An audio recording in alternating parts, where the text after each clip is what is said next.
The air in Willow Creek High School carried the faint scent of chalk dust and pine cleaner, a familiar blend that clung to the linoleum floors and cinder block walls of the rural institution.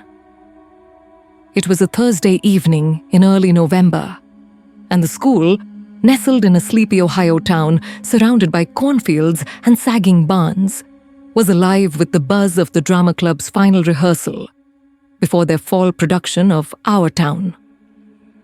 The auditorium, a cavernous space with peeling paint and rows of creaky seats, hummed with the energy of teenagers reciting lines, adjusting props, and sneaking glances at their phones. Outside, a cold wind rattled the loose window panes, and the sky, bruised with heavy clouds, promised rain. 17-year-old Mia Caldwell stood center stage, her auburn hair catching the glow of the spotlight as she delivered Emily Webb's monologue with a quiet intensity. Her voice trembled, not from nerves, but from the weight of the words, as if she could feel the characters longing for a life left unlived. Offstage, her best friend, Lucas Tran, fiddled with the lighting board, his glasses reflecting the dim glow of the control panel. Lucas was the tech genius of the drama club, a lanky junior who preferred the shadows of the booth to the spotlight's glare. At the back of the auditorium, Miss Evelyn Harper, the drama teacher, paced with a clipboard, her sharp eyes scanning the stage. She was in her late 30s, with a severe bob, and a reputation for being both inspiring and intimidating. Her passion for theatre matched only by her insistence on perfection. In the wings, Ethan Ramsey, the school's janitor, leaned against a wall, watching the rehearsal with a distant expression. Ethan was a fixture at Willow Creek, a man in his early 50s with a weathered face and a limp from an old injury. Most students barely noticed him, his grey coveralls blending into the background as he mopped floors or fixed leaky faucets. But tonight, his presence felt heavier, his gaze lingering on the stage a little too long. The rehearsal was winding down, the clock ticking toward 9 p.m., when the intercom crackled to life. The sound was jarring, cutting through Mia's final line like a knife. Every head turned toward the speaker mounted above the auditorium doors. Principal Marjorie Klein's voice, usually calm and measured, came through strained and urgent. Attention, all students and staff. This is not a drill. We are initiating a lockdown. Secure your locations immediately. Do not open doors or leave your areas until further notice. The words hung in the air, heavy and surreal. For a moment, no one moved. Mia's hands froze mid-gesture, her script slipping to the stage floor. Lucas's fingers hovered over the lighting board, his eyes wide behind his glasses. Miss Harper's clipboard clattered to the ground, her face paling as she scanned the auditorium. Ethan straightened, his hand tightening around the handle of his mop. "What the hell?" Lucas whispered, his voice barely audible. Miss Harper snapped into action, her teacher's instinct overriding her shock. "Everyone, to the prop room now!" She hissed, pointing to the small storage area behind the stage. The prop room was a cramped space filled with cardboard tombstones, wooden benches, and racks of musty costumes. A makeshift fortress, but the only lockable room nearby. The students scrambled, their footsteps echoing in the cavernous auditorium. Mia grabbed Lucas's arm, pulling him toward the prop room as the other drama club members, 10 in total, followed in a chaotic herd. Ethan hesitated, then moved toward the auditorium doors, peering through the small glass panels into the darkened hallway beyond. "Ethan, get in here!" Miss Harper barked, her voice sharp with urgency. He shook his head, his expression unreadable. "I'll check the doors. Make sure they're locked." Before Miss Harper could argue, he slipped into the hallway, the door swinging shut behind him. The students piled into the prop room, their breathing loud in the confined space. Miss Harper locked the door, a flimsy deadbolt that felt more symbolic than secure. She turned to the group, her face a mask of forced calm. "Stay quiet," she whispered. "No phones, no talking. We don't know what's out there." Mia pressed herself against a rack of costumes, the smell of mothballs and old fabric filling her nose. Lucas crouched beside her, his knee brushing against hers. Across the room, Sophie Delgado, a freshman with a penchant for gossip, was already whispering to her friend Ava, her eyes wide with fear. The other students, Jaden, Riley, Noah, and the rest, sat in tense silence, their faces pale in the dim glow of a single emergency light. The first few minutes were agonizing. Every creak of the building, every gust of wind against the windows felt like a threat. Mia's heart pounded in her chest, her mind racing with possibilities. Was it a shooter? A pranker gone wrong? She thought of the news stories she'd seen. School lockdowns, grainy security footage, grieving parents. Willow Creek was supposed to be safe, a place where the biggest drama was a cancelled football game or a rumor about who was dating whom. Then came the noise, a low, guttural moan from somewhere in the building. It was faint, barely audible through the prop room's thin walls, but it sent a shiver down Mia's spine. Lucas grabbed her hand, his fingers clammy. Sophie stifled a sob, and Miss Harper shot her a warning look. "What was that?" Jaden whispered, his voice trembling. He was a senior, usually cocky and self-assured, but now he looked like a scared kid. "Shh," Miss Harper said, pressing her ear to the door. "It's probably nothing, just the building settling." But the moan came again, louder this time, followed by a rhythmic thumping, like footsteps echoing down the hallway. Mia's stomach twisted. She glanced at Lucas, who was staring at the door, his jaw tight. The thumping grew closer, deliberate, as if someone was pacing just outside the auditorium. Miss Harper's calm facade cracked. She pulled her phone from her pocket, her fingers shaking as she typed a message. "I'm texting the principal," she whispered. "Stay still." The thumping stopped, replaced by a new sound, a sharp, metallic scrape, like a knife dragging across a locker. Sophie whimpered, and Ava clamped a hand over her mouth. Mia's mind flashed to Ethan, out there alone in the hallway. Had he locked the doors? Was he safe? Or was he something else? The scraping stopped, and for a moment, the silence was worse. Then, a voice, low, raspy, and unmistakably male, came from just beyond the prop room door. "I know you're in there," it said. The students froze. Miss Harper's phone slipped from her hand, clattering to the floor. Mia's breath caught in her throat, her body rigid with fear.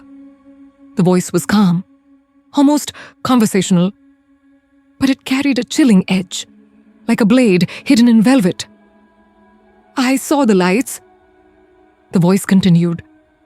"I saw you all up there on the stage, pretending to be something you're not." Lucas squeezed Mia's hand so tightly it hurt. She wanted to scream, to run, but her legs felt like lead. Miss Harper gestured frantically for everyone to stay quiet, her eyes darting to the door's flimsy lock. The voice laughed, a low guttural sound. "You can't hide forever." The doorknob rattled, a slow, deliberate twist that sent a wave of panic through the room. Sophie screamed, a high-pitched wail that shattered the silence. The rattling stopped, and for a moment, Mia thought the intruder had left. But then the door shook violently, as if someone was throwing their weight against it. Miss Harper lunged forward, bracing her body against the door.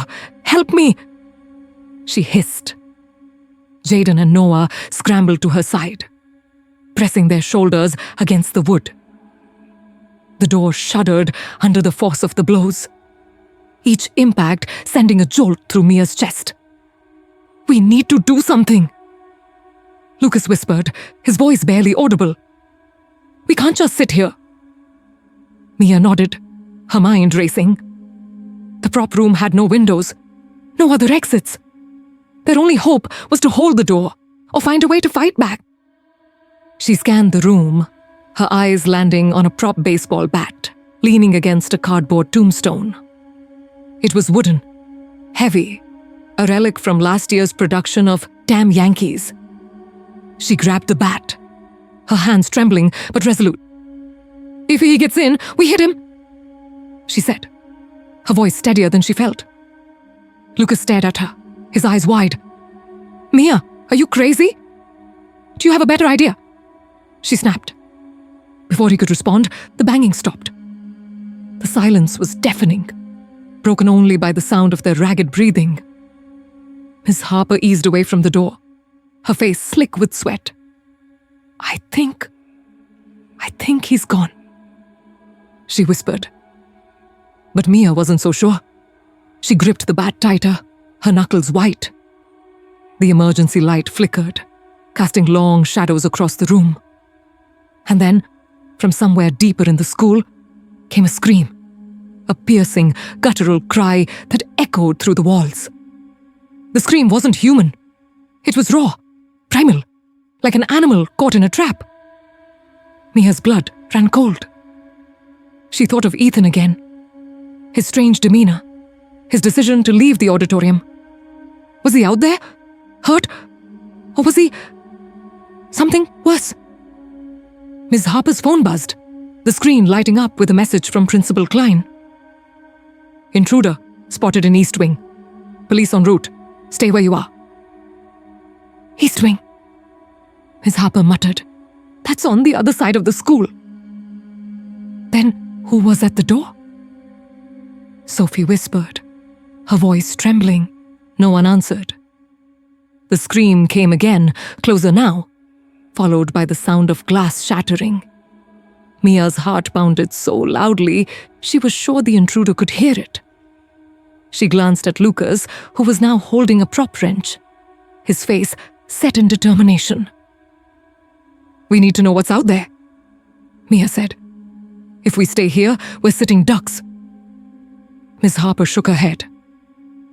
"No one leaves this room. That's an order." But Mia wasn't listening. She moved toward the door, the bat heavy in her hands. Lucas followed, his wrench raised like a weapon. Jaden and Noah exchanged glances, then joined them, their fear giving way to a reckless courage. "Stay behind me," Mia whispered. She turned the deadbolt, her hands slick with sweat, and eased the door open. The auditorium was dark, the stage lights off, the only illumination coming from the faint glow of exit signs. The air felt heavy, charged with the promise of danger. They stepped out, moving as a unit, their footsteps muffled by the carpeted floor. The auditorium was eerily silent, the rows of empty seats looming like silent witnesses. Mia led the way, her bat raised, her eyes scanning the shadows. Lucas stayed close, his wrench clutched tightly. Jaden and Noah flanked them, their breathing loud in the stillness. They reached the auditorium doors, which Ethan had supposedly locked. Mia tested the handle. It turned easily. Her stomach sank. "He didn't lock it," she whispered. Lucas cursed under his breath. "Where's Ethan?" Before anyone could answer, a figure appeared at the far end of the hallway, silhouetted against the dim light of an exit sign. It was tall, broad-shouldered, moving with a slow, deliberate grace. Mia's heart stopped. She raised the bat, ready to swing, but the figure raised its hands, palms out, "It's me," Ethan said, his voice low and rough. "Don't hit me." Mia lowered the bat, but only slightly. "What the hell, Ethan? You were supposed to lock the doors." "I did," he said, stepping closer. His face was pale, his eyes darting nervously. "But someone's been watching the school. I saw them earlier, out by the bleachers. I thought it was nothing, but..." Another scream cut him off, this time from the direction of the cafeteria. It was followed by a loud crash, like a table being overturned. Ethan's face hardened. "That's him. He's been stalking the school for weeks. I've seen him lurking, watching. I didn't say anything because I thought I was paranoid." "Who?" Mia demanded. "Who's out there?" Ethan hesitated, his eyes flickering with something like guilt. "I don't know his name, but he's unhinged. I saw him last week, standing in the parking lot, staring at the school. He had a knife." Miss Harper's voice came from behind them, sharp and commanding. "Back to the prop room now." But it was too late. The auditorium doors burst open, and a man stepped inside. He was tall, gaunt, with wild eyes and a tangle of greasy hair. In his hand was a hunting knife, its blade glinting in the dim light. His lips curled into a smile, revealing yellow teeth. "You kids are so loud," he said, his voice dripping with menace. "Makes it easy to find you." Mia's grip on the bat tightened. Lucas stepped forward, his wrench raised. Ethan moved in front of them, his hands raised in a placating gesture. "Hey man, calm down. We don't want trouble." The man laughed, a harsh, barking sound. "Trouble? Oh, I'm way past trouble." He took a step forward, the knife gleaming. "This school, it owes me. You all owe me." Mia's mind raced. What did he mean? Was he a former student? A parent? Someone with a grudge? She glanced at Miss Harper, who was frozen, her eyes locked on the man. There was something in her expression. Recognition, maybe, or fear, beyond what the situation warranted. "Miss Harper," Mia whispered. "Do you know him?" The teacher didn't answer, but her silence was answer enough. The man's smile widened. "Oh, she knows me. Don't you, Evie?" "Evie." The nickname hit Mia like a punch. No one called Miss Harper that. She was always Miss Harper, formal and untouchable. But the man's tone was intimate, familiar, and it sent a chill down Mia's spine. The standoff stretched on, the tension thick enough to choke on. Then, from the hallway, came the sound of sirens. Distant, but growing closer. The man's head snapped toward the sound, his smile faltering. For a moment, Mia thought he might bolt, but instead, he lunged. What followed was chaos. Ethan tackled the man, sending the knife skittering across the floor. Lucas swung his wrench, catching the man's shoulder. Mia hesitated, then brought the bat down on his arm, the impact jarring her hands. The man howled, collapsing to the ground, but he was still fighting, clawing at Ethan with a desperate fury. Miss Harper screamed, a sound of raw panic, and rushed to help Ethan. Together, they pinned the man down, his thrashing growing weaker as the sirens grew louder. The other students poured out of the prop room, some crying, others shouting, as the police burst through the auditorium doors. The man was cuffed and dragged away, his wild eyes still fixed on Miss Harper.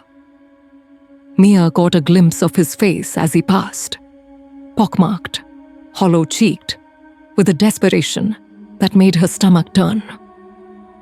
The police swept the building, confirming no other threats, but the damage was done. The drama club was shaken, their sense of safety shattered. In the days that followed, the truth unraveled. The man, Victor Crane, was a former colleague of Miss Harper's from her days at a community theater in Cleveland. He'd been obsessed with her, stalking her for years after she rejected his advances. When she moved to Willow Creek, he followed, his obsession festering into a dangerous fixation. He'd been watching the school, waiting for a moment to confront her. The lockdown was triggered when a custodian spotted him, lurking near the cafeteria, muttering to himself and clutching a knife. But there was more. Ethan, it turned out, had known about Victor. He'd seen him weeks earlier, as he'd told Mia, but he hadn't reported it, not out of negligence, but because Victor had something on him. Ethan had a criminal record, a decades-old conviction for theft that he'd kept hidden to keep his job. Victor had threatened to expose him, using the leverage to roam the school grounds undetected. Miss Harper resigned a week later, her face drawn and haunted. She never spoke of Victor again, but the students noticed the way her hands shook when she packed up her office. Ethan stayed on, his limp more pronounced, his eyes shadowed with guilt. The drama club cancelled their production of Our Town, the auditorium now a place of nightmares rather than creativity. Mia and Lucas grew closer, bonded by the trauma of that night. They spent hours dissecting what happened, trying to make sense of the fear, the betrayal, the secrets. Mia kept the prop bat, a reminder of her courage, though she never told anyone how close she'd come to using it. Willow Creek High School never felt the same. The students whispered about the lockdown, about the man with the knife, about the teacher who knew more than she let on. The cornfields outside seemed darker, the wind colder, as if the town itself was holding its breath, waiting for the next shadow to emerge. For Mia, the memory of that night lingered like a scar. She could still hear the man's voice, feel the weight of the bat in her hands, see the fear in Miss Harper's eyes. And sometimes, late at night, she wondered if Victor Crane was really gone, or if he was still out there, watching, waiting for his next chance to step into the spotlight.